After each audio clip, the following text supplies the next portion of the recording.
How do you dispute inaccuracies on your business credit report? We're going to dive into that right now. Look, business credit's important. It ultimately determines your ability to get approved for credit and financing, how much money you're going to get, and the rates and terms that you're going to pay. So bottom line, if you want the most money at the best terms for your business, you have to have good business credit reports and scores. But what happens if they're damaged? What happens if something's negative on your reports that actually is hurting you? Well, that's what we're going to dive into right now, how to address that, how to find out what you need to potentially fix, and the exact steps to fix your business credit with Dun & Bradstreet, Expedite, and Equifax. We got a lot to cover, so let's dive in.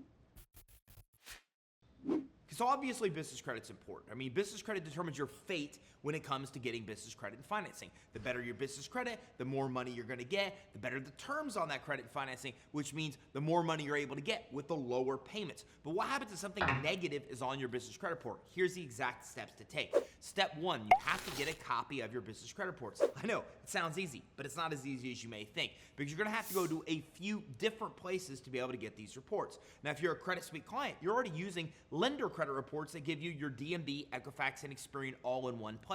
But if you're not a Credit Suite client, you're going to have to go to multiple sources to get these reports. First of all, you're going to need to go to Experian or Dun & Bradstreet directly to get copies of their reports. You can go right to their website and access your reports online with both. Now, Equifax is a little bit tricky. Equifax right now is pulled back from the business credit monitoring game. So as crazy as it may sound, you can't even really go to Equifax to get a copy of your reports. You're better off to go to NAV to get a copy of your Equifax credit reports. Fair warning. Your NAV credit reports are not going to be that accurate with Equifax. Equifax is not playing nice right now in the sandbox per se, or giving accurate reports to NAV or anybody else for that matter, even you. So you have to keep in mind that these reports might not be 100% up to date and accurate, but it's the best place to get a copy of your Equifax report. Now that you have a copy of those reports, you want to actually monitor them for accuracy. Is everything on these reports actually as it should be? Now, be cautious. If you're used to consumer credit reports, you might be actually thinking about your payment history. You might be verifying every account. You might be used to looking at your actual payments. But what's more important here, even than payment history, is the actual information about your company on those reports. Is your name correct? Is your address correct? Is your phone number correct? Is your NAICS code, your NAICS code correct? Is all the information in the About section of the credit report about your company accurate? Yeah. It's a really big deal. It's a really big deal for multiple reasons. First of all, business credit reports are assigned based on the company name and address. So if there's a company that has a similar name and a similar address, you can see that information shows in your credit report that's not even yours, right? There's a lot of issues that can happen with cross-pollination of business credit reports where things are on your report that aren't even yours, and it's the first thing you need to address. When we look at things like your industry, it matters because there's industry comparison scores that each reporting agency offers. And these comparison scores compare you against other people in your industry. But in a lot of cases, they don't even know your industry. It's not correct. They have the wrong NAICS code. And in this case, you're getting scores way lower than you should have, and this damages your ability to be able to get credit and financing. And most important, your lenders and credit issuers are looking for fraud, number one. It's the number one reason that loans and credit lines are denied. So if they look at your application data and it doesn't match things like what they're finding on your business credit report, your name is off, your address is off, your phone number's off,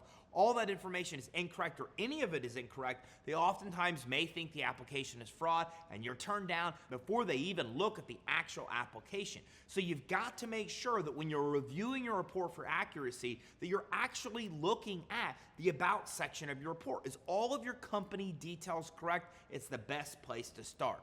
Now, as you navigate through those reports, what else do you need to look at that is correct or incorrect? Most importantly, next, you need to look for late payments. Do you have late payments on any of your reports? Do you have collections? Do you have public records? Do you have lawsuits? Remember, even lawsuits show on your business credit reports, and public records can seriously damage your ability to get credit and financing because they really lower your score. So you want to make sure, do you have any public record information on there? Is it negative against you? Should it be on that report? Do you have UCC filing showing you have outstanding loans? Is that accurate? Once we had a UCC filing shown on a report because the lender went out of business and we paid off the loans many years prior. Then when we went to get an SBA loan, this caused a serious barrier that slowed down the loan by over a month. This is why you need to look at these business credit reports regularly and address these things so you don't run into delays when you're trying to get financing and you need it the most. So is the information there accurate? Do you have public records? Do you have late payments? Do you have defaulted accounts?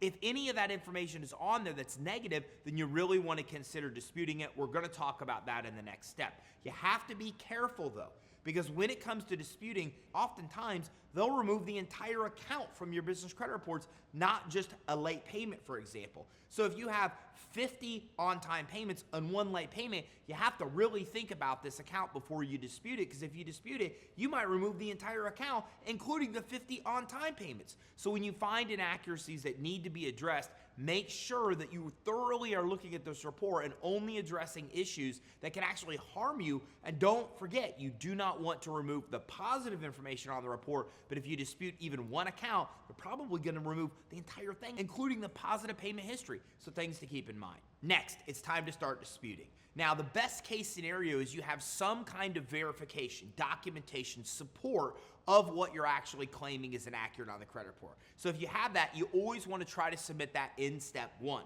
I'm going to talk to you about how to dispute with each bureau, but keep in mind as you're preparing to dispute, if you have any documentation, invoices to show that you paid as agreed, credit card statements, bank statements where money is taken out of your account, any other supporting documentation to support your point, you want to gather, and you're going to want to submit that with your disputes. Don't have it? It's okay. It's okay to try 1, 2, or 3 disputes without the documentation, still in hopes that it may get corrected. Oftentimes that may work. Sometimes I dispute and don't provide documentation, and if they don't correct the item on the credit report, then I supply documentation. The choice is yours. But if you have documentation to support your case, my best advice is to supply that documentation with your initial dispute. All right, so now let's talk about how to dispute. And the process is going to be different with each business credit reporting agency. Look, the first thing that you need to know is there's no Fair Credit Reporting Act when it comes to commercial credit reports. Here's why that matters.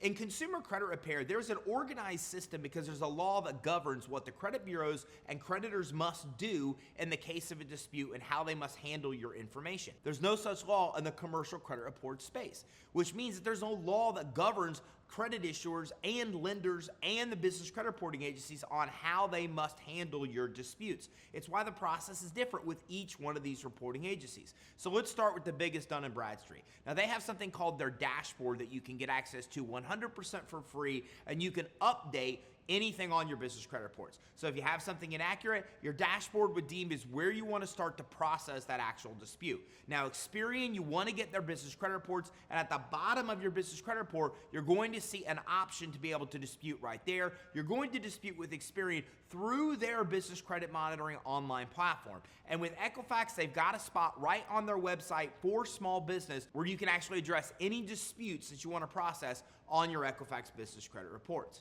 So remember back to the prior step. Now you've got to have looked at each of these credit reports to see if you even have inaccuracies. You might not even have any. A lot of people think they have bad business credit when they don't. But when you do have inaccuracies, now you know how to get to dispute with each one of the actual business credit reporting agencies.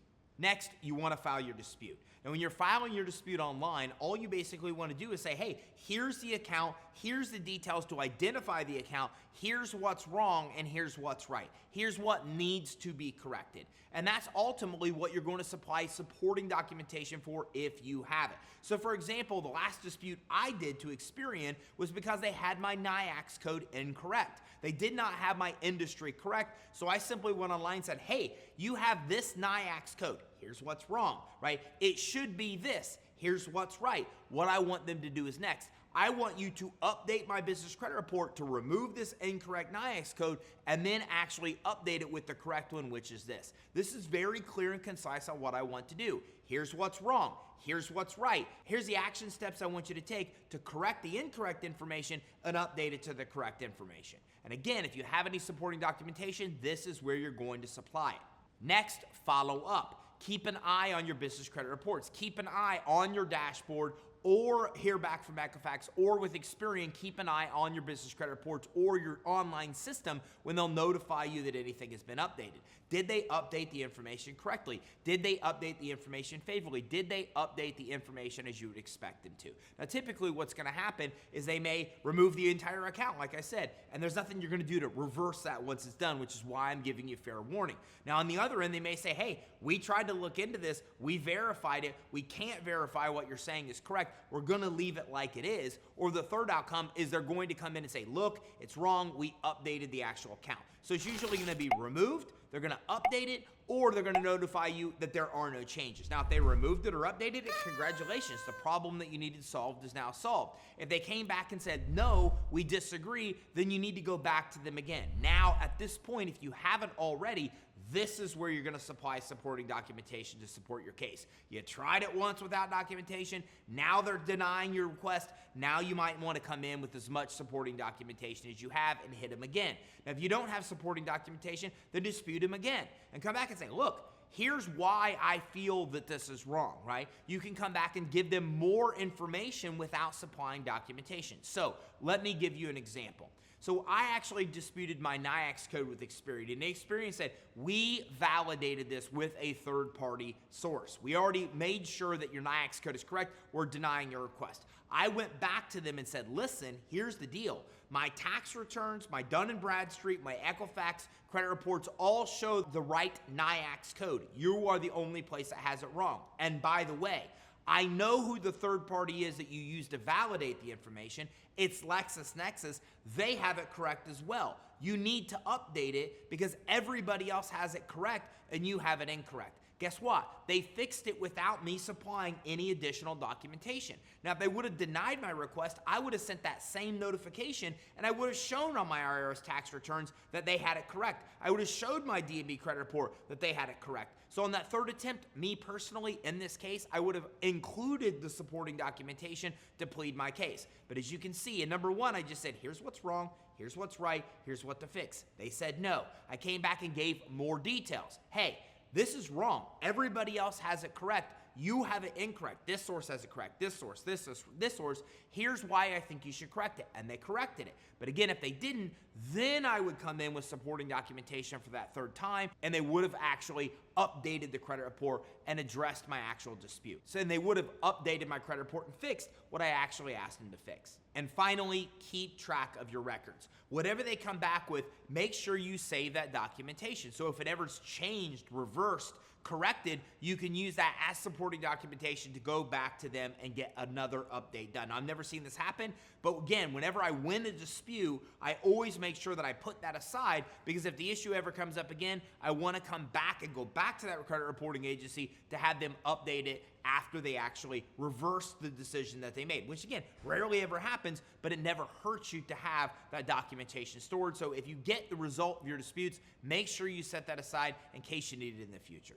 And there you have it. Now you know why you need to fix your business credit reports, how to get your reports, and the exact process to actually fix those reports. If you need help along the way, let us know. At Credit Suite, this is exactly what we do for our clients. We help you improve your fundability, every aspect of building and repairing business credit, as well as getting financing. So you can learn more at creditsuite.com/EIN. Did you get value from this training? If so, make sure you like and subscribe and keep your eye out for the next training where we talk about more cool ways to get the money you need to start and grow your business.